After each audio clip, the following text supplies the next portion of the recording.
প্রথম কিস্তির টাকা সময় মতো পৌঁছে গেছে।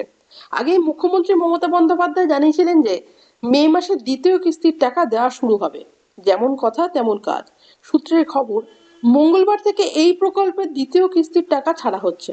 উপভোক্তাদের চিন্তা দূর করে নির্ধারিত সময়ের আগেই আবাস প্রকল্পের দ্বিতীয় কিস্তির টাকা বরাদ্দ।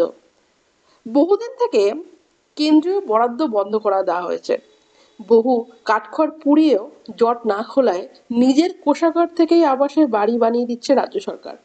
আগেই প্রথম কিস্তির টাকা পেয়েছেন বাংলার উপভোক্তারা, এবার পালা দ্বিতীয় কিস্তির।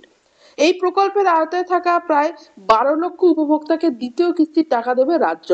প্রশাসনিক সূত্রে জানা গেছে, আগামী জুন মাসে আবাসের দ্বিতীয় কিস্তির টাকা দেওয়া শুরু হওয়ার কথা ছিল, তবে মে মাসের মধ্যেই সেই কাজ শুরু করে দিল প্রশাসন। 2 দফায় মোট 1,20,000 করে আবাসের টাকা দেওয়ার কথা রাজ্যের 12 লক্ষ উপভোক্তাকে, যার মধ্যে 11 লক্ষ আবাসের মূল তালিকায় থাকা উপভোক্তা এবং 1 লক্ষ বিভিন্ন বিপর্যয়ে ক্ষতিগ্রস্ত উপভোক্তা রয়েছেন তালিকায়। ইতিমধ্যেই প্রথম কিস্তির 60,000 করে মোট প্রায় 7,200 কোটি টাকা প্রদান করেছে রাজ্য। বাকি টাকা দেওয়ার কাজও দ্রুত শুরু করে দিল প্রশাসন। এবার আবাসের 12 লক্ষ উপভোক্তা বাকি টাকা পেতে চলেছেন।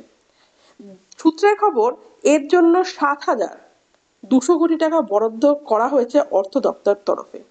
বাংলার বাড়ির বাকি 16 লক্ষ উপভোক্তার তালিকা চূড়ান্ত করা হবে বলে জানা যাচ্ছে। চলতি বছরের ডিসেম্বরে তাদের টাকা দেওয়া হবে বলে জানা যায়। প্রসঙ্গত, আবাসে বাড়ি তৈরির কাজ কোথায় কতদূর হয়েছে, কতটা বাকি রয়েছে তার সরেজমিনে খতিয়ে দেখার কাজ চলছে। পঞ্চায়েত মন্ত্রী প্রদীপ মজুমদার নিজের সশরীরে গিয়ে বহু জেলায় কাজ খতিয়ে দেখছেন।